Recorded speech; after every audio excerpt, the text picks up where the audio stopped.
Forward by Ferguson, and the flag was up. The one thing that the three centre-backs that Rangers have built this season on, I've got to be careful about. Phil O'Donnell's got a great engine in the centre of midfield. He's a lad that really loves to run forward without the ball, and one of them has got to be aware of that man's running. McNamara headed away by McLaren.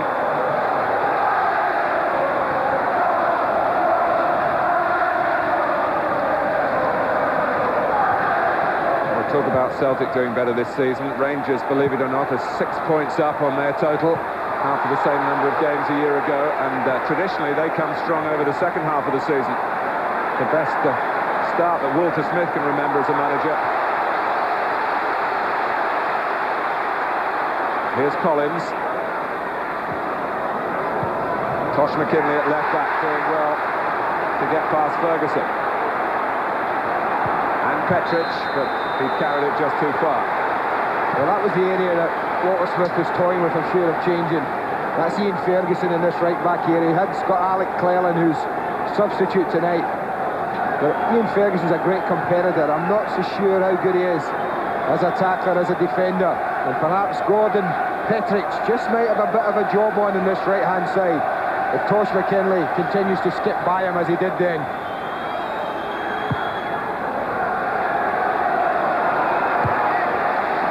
McKinley's header.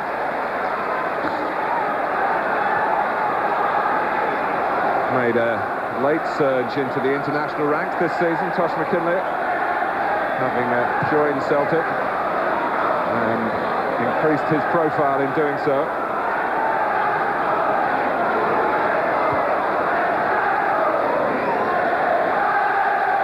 Well, the New Year derby has been something a nightmare for Celtic followers in recent times. They haven't won one since 1988, the last championship year.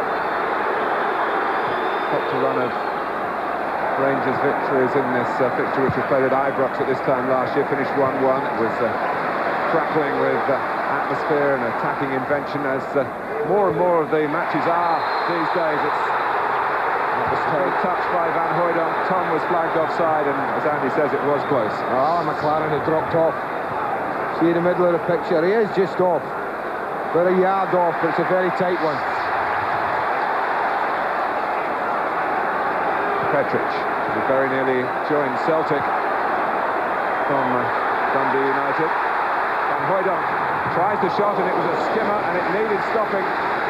And Andy Gorham wasn't caught out. I'm not so sure whether Rangers are being brave or foolish. Early in an Old Firm match, even in the defensive third, they're looking to pass balls in, as he did to Charlie Miller. Really, a hopeless pass into him. He's back to play. He was hounded out of it very quickly, and Celtic were able to get a shot in by Hooijdonk. He hit it really well. Here's Lowry, fed by Solenko. Corner to Rangers.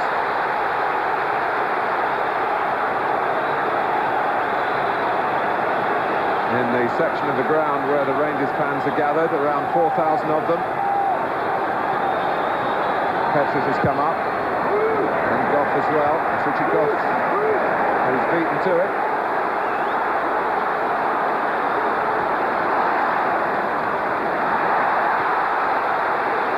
Well, next day was indicating to the referee that he didn't intend to bring Solenko down, but bring him down he certainly did. Well, I think it was a bit theatrical from Oleg Solenko. McNamara's header.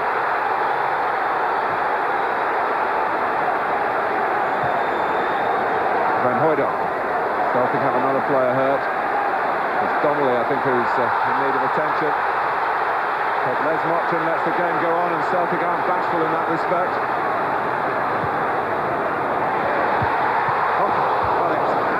Tom at the far post. Well, that's the threat. This is the area where Celtic should exploit. Ian Ferguson attracted infield again.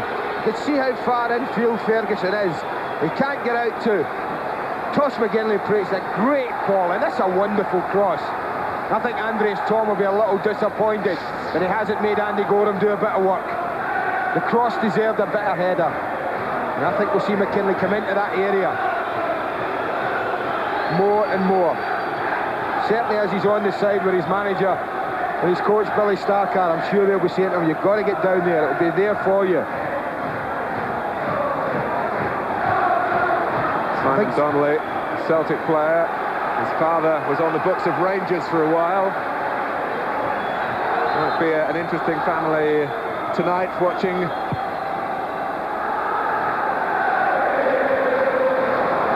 Solenko. Here's McKinley. Petric. Gascoigne making a little bit of room for himself where there seemed to be very little.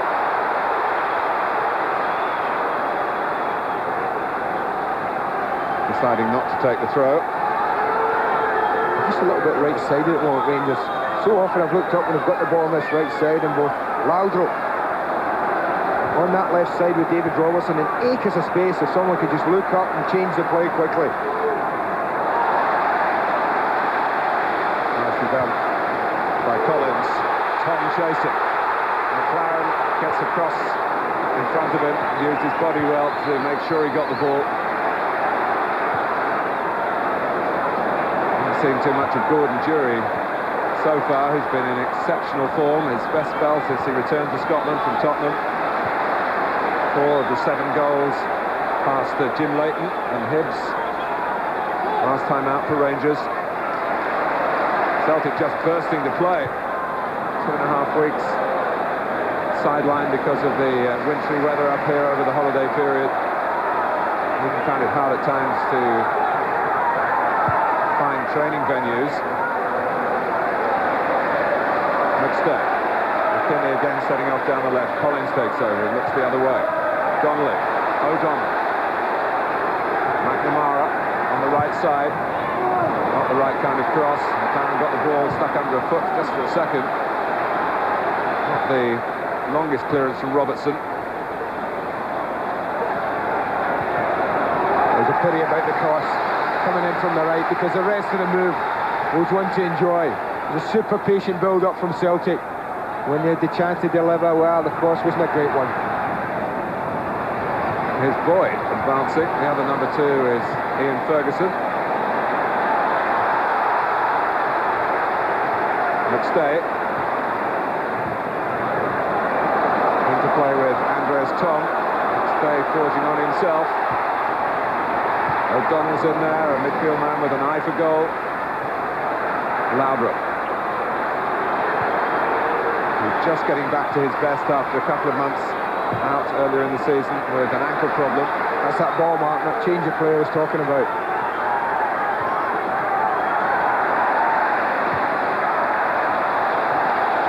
Well, it was not forward No, it's not offside. Oh, and Mackay could have put that into his own goal. Well, the flag was up and Celtic stopped. Everyone stopped for a moment.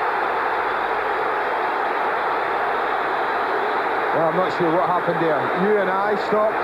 The Celtic players stopped. Oleg Solenko stopped. Everyone saw the flag. Well, that would have been something that had Rangers scored there. Well, you feel in these old firm games you're watching history in the making. Every chapter in this particular story is packed with thrills and drama, and a most unusual event there. Well, let's watch it again as the ball's fixed. Ian Ferguson plays the ball through now. The only thing I can suggest that Les Mottram has said that it was a deflection off the Celtic player who made the tackle just as Ferguson played it through. But look at Solenko, he stopped. Everyone stopped. Flag went up. How that hasn't got in his own net, well, I don't think Malky Mackay knows. Well, the linesman, Alistair Hewitt, was overruled by Les Mottram. I think Les is fortunate, the referee, because that would not have been a good decision.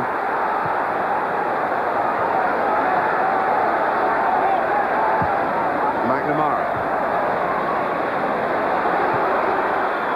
Laudrup. Oh, and Durie nipping in. Flag is up again. And Laudrup's not wasting any time. He's not scored. He wasn't going to hesitate this time, just in case Les Mottram had waved play on again, but he hadn't. Well, they're holding the line, Celtic. They're taking a chance on this offside. Well, it's working. It's good. Gordon Jury wins the ball. Celtic have got a good line. Laudrup's offside, no doubt there. I always think it's a dangerous policy holding the line that high up the pitch. Van Hooijdonk. Goff went well with him and got a foot in.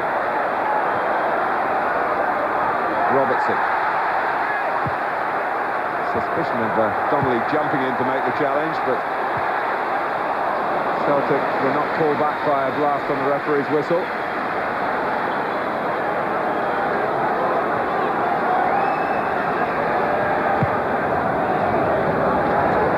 Jury.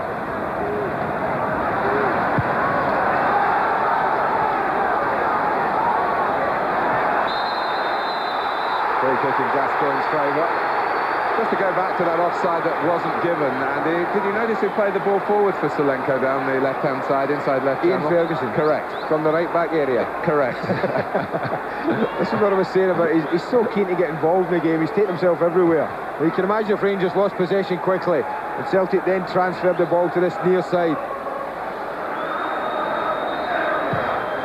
Petric takes the free kick. Solidly underneath it was Boyd. Collins. He's been such a mainstay of Craig Brown's Scotland team. McStay. Tom's had a lively start to the game, but he couldn't quite reposition them. The problem that the Celtic midfield three are giving Ian Ferguson is they are 3 against 2 if he stays wide. Paul Gascoigne and Charlie Miller have Paul McStay, Phil O'Donnell and John Collins to mark. And Ian Ferguson, I think, feels it's his job to tuck in. Boyd on Robertson. The book is out.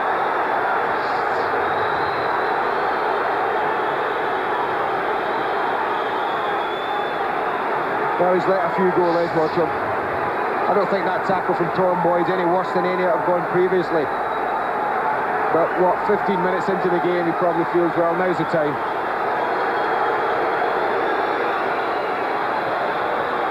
Tom Boyd is booked. Solenko's made space for himself, and the danger was recognised just in time by O'Donnell. Good play from Phil O'Donnell. How important it was that he checked back in.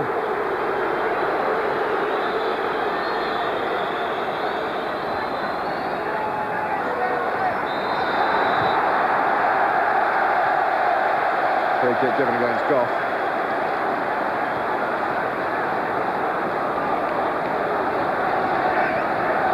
Both managers act with great dignity in this football crazy city. Tommy Burns, Celtic through and through.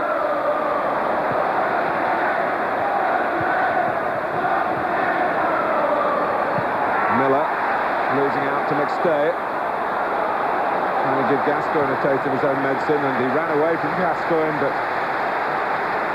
the Rangers man was aware that Robertson was there to make the challenge. Just 2 or 3 times though the ball's been played into Charlie Miller with his back to play, and he's been just a little bit slow and getting caught in possession.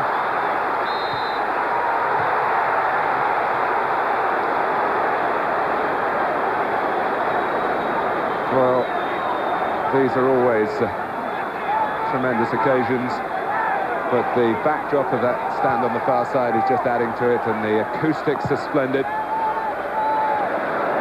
But nothing between the sides at the moment for all the early endeavour. And the tigerishness of the tackling. Ferguson losing out.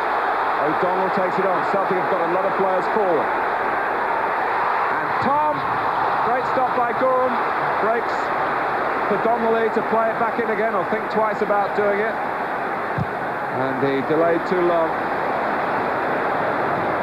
Now once again Rangers are grateful to a fine save from the goalkeeper. That was a magnificent stop to what was a flowing Celtic move. Great run from Tom, great ball from O'Donnell after that piercing run. And you thought, this is it, first goal in the match. But Andy Gorham had other ideas.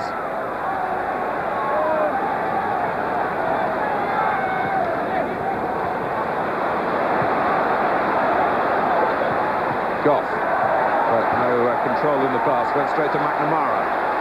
McStay. McLaren stopping it, getting through to Van Hooijdonk. Solenko. Mackay sent it over the top. Well, it gives us a chance to admire that. Again, O'Donnell makes this run. Now, just watch Tom make this run in between players here. Makes a wonderful run. There he goes. And the ball's just about to be slid in through there. He's onside. You can see that quickly. Look how quickly Gorham's off his line. Spreads himself so well. He makes an excellent save.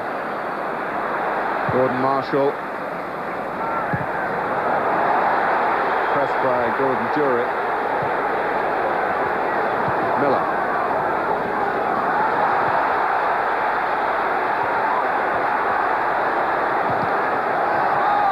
Celtic throw.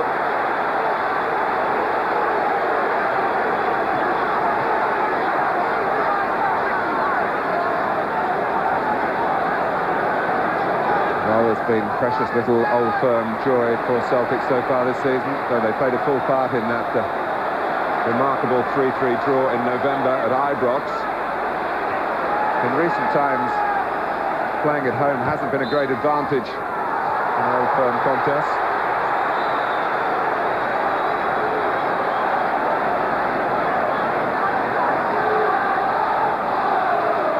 Gascoigne to take the free kick. Rangers again waiting for Richard Goff. Goff's free! It's offside. Solenko's offside, Mark. The flag's up.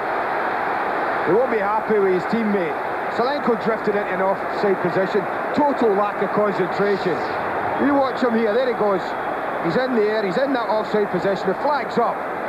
And I think Solenko's a happy man that Gordon Marshall makes an equally good save from Richard Goff's header. Because I don't think his captain would have been pleased about that. Just not thinking. Is he Ukrainian? What is he, Mark? Solenko, where's he from? Well, he got his goals for Russia in the World Cup. Petric, playing safe, most famous 5 goals for the World Cup record. Some talk that he might be leaving Rangers, who have a Brazilian on the verge of being signed, Jardel. Reports that Bobby Robson in Portugal is interested in Oleg Solenko, who had a good time in Spain with Valencia.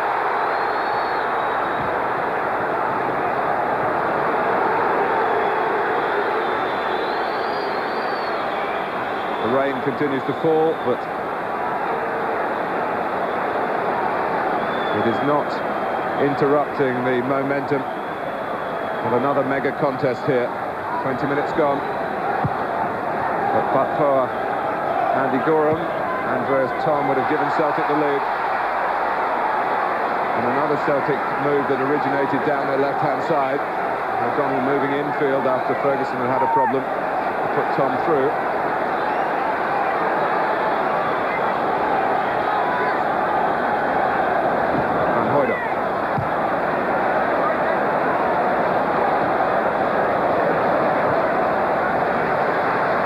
Gordon Marshall, who's kept Hacky Bonner out this season.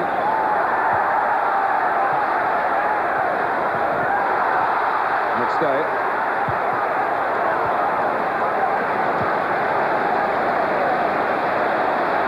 Mackay, who started life working in a bank, playing part-time. So they'll be hoping he doesn't have to go back to that profession for a while.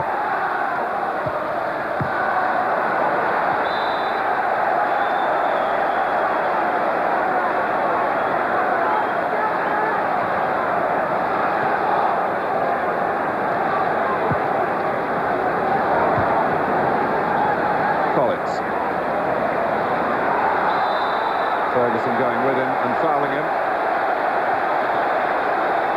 Well, they're still trying to get Tosh McKinley in here, but what Rangers have done, they've called on Gordon Jury to take that responsibility. I don't think Celtic will be too disappointed with that. We'd much rather see Jury in the right back position than up front, popping shots at goal.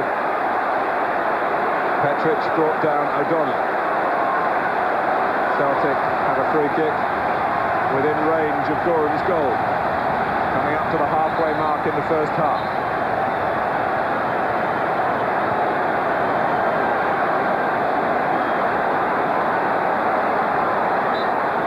Collins takes it, can't bypass the wall, and the player who gave away the free kick stopped it. Laudrup, he's leaving Celtic in his wake. Brian Laudrup, in the end, under pressure. Not the finish to go with the fantastic ambition in the run. I thought he was away. When he gets past Boyd, just about the halfway line here, just as he slips, I thought he was going to go away from him. But I have to give Tom Boyd credit. Look at the way he caught up Laudrup. And I think that's what made him take the shot earlier. I think he would have loved to have driven into the box. He should have driven into the box. But he wasn't able to because Tom Boyd was threatening him all the time and made him take the shot earlier than he wanted. Laudrup's only league goal this season came against Celtic in the 3-3 draw. Recently voted yet again Denmark's footballer of a particular year. He has been saying that he'd like to play in England before his career comes to a conclusion.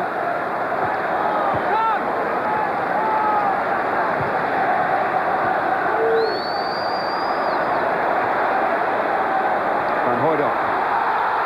They went down late then. The referee wasn't fooled. Gascoigne. Not quite enough on it to reach Laudrup. Finley needed again after Boyd's mistake. Well, he had a ball on Gordon Durie. As soon as he picked it up, Oleg Salenko trying to have a word with him. He had a great opportunity just to slide him through, straight through the middle. He elected to run with the ball. One of Celtic's most famous fans, Rod Stewart, of musical fame, who would love to have been a footballer as well, and is still playing the game at his age and has got his own pitch to play on, presumably his own ball as well. Quite a few, but it looks like things beforehand. If you missed our feature pre-game, getting some coaching from Dean Holsworth these days.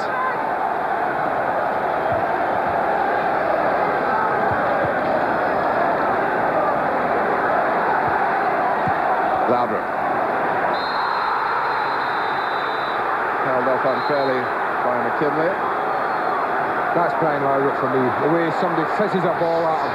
And his control's just instant. And he's past McKinley. All he can do is haul the Dane back. And no surprise that Les Modstrom reaches for his boot.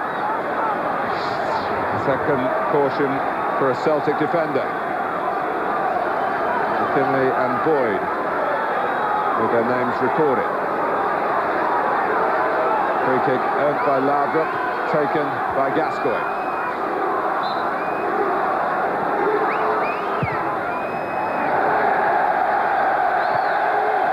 Well, some extravagant bend on it has kept it in after I think Celtic felt that they had been given a reprieve and Gascoigne had put it straight out of play.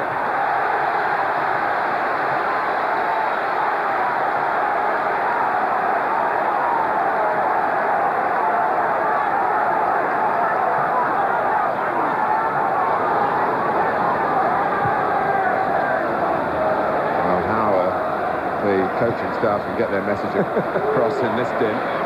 Beats me. Trying again.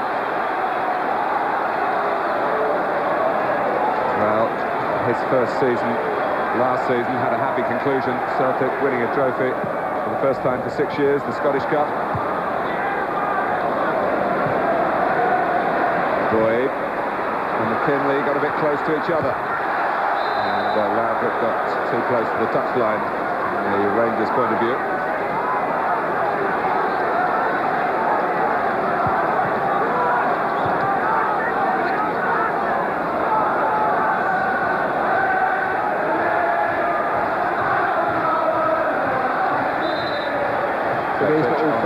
Sorry, Martin. There's as much activity goes on in the touchline in the two dugouts as there is on the pitch.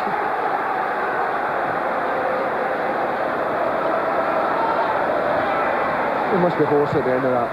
And for what? You can't hear a damn thing. Robertson.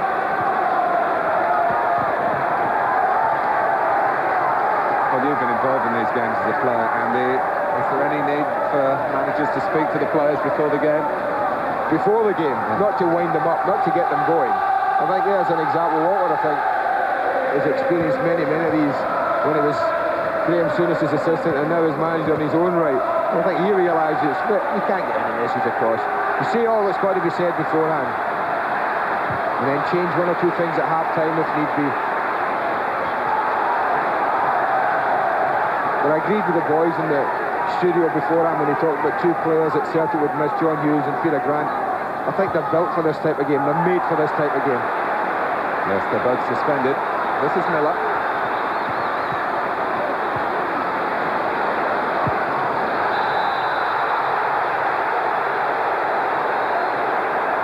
Well, on both sides at the moment, the pitch a little bit narrow for the players.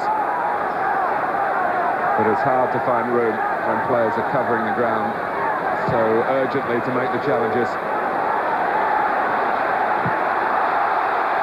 McLaren, not the tidiest piece of defending he'll ever come up with. Two Celtic players going for the same ball. Van Hooydonk's header. And Solenko actually got caught by a Celtic leg as the ball was cleared a moment or two ago, taking the wind out of his sails temporarily.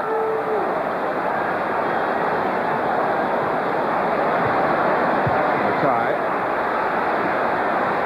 Collins had the scamper to get there first. McKinley. It's static ahead of him for a moment, but they tried to work the left-hand side, and they've done it again. Collins back to McKinley.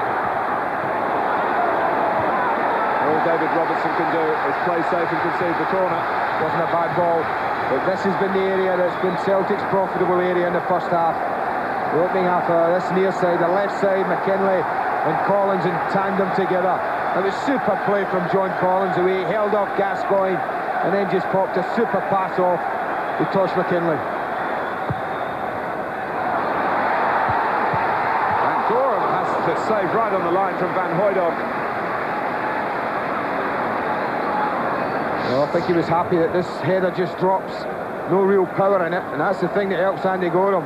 Van Hooydonk goes in, gets the header, but can only just drop it down in front of the goalkeeper. Look at that, look at the amount of contact that's going on there with Petric.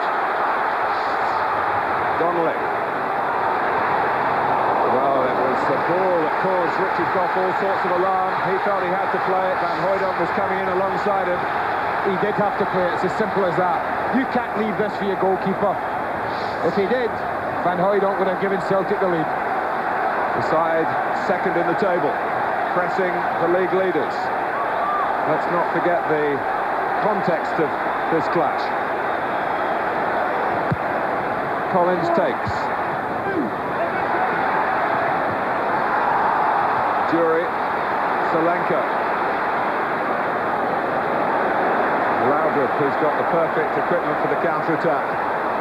Solenko, and McKinley has to hook it away. It doesn't get very far.